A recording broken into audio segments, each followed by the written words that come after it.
Америкада work and travel студенттері ғана бұл сезімді түсінеді.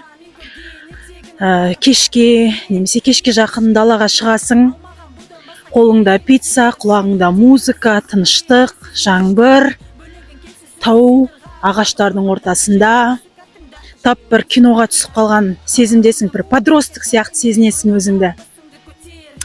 Керемет. Көріп тұрсың ба, мен көрген ертегіні тағы да керемет. Мені ешкім елемет, алмаған бұдан басқа керек емес еш нәрсе.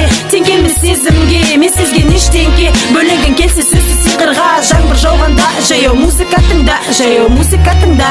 Музыка жаумен ойнауда, басыңды көтер, көзіңді жұмшы. Көріп тұрсың ба, мен көрген ертегіні тағы да керемет. Ал мені ешкім елемет, бірақ маған бұдан басқа керек емес еш нәрсе.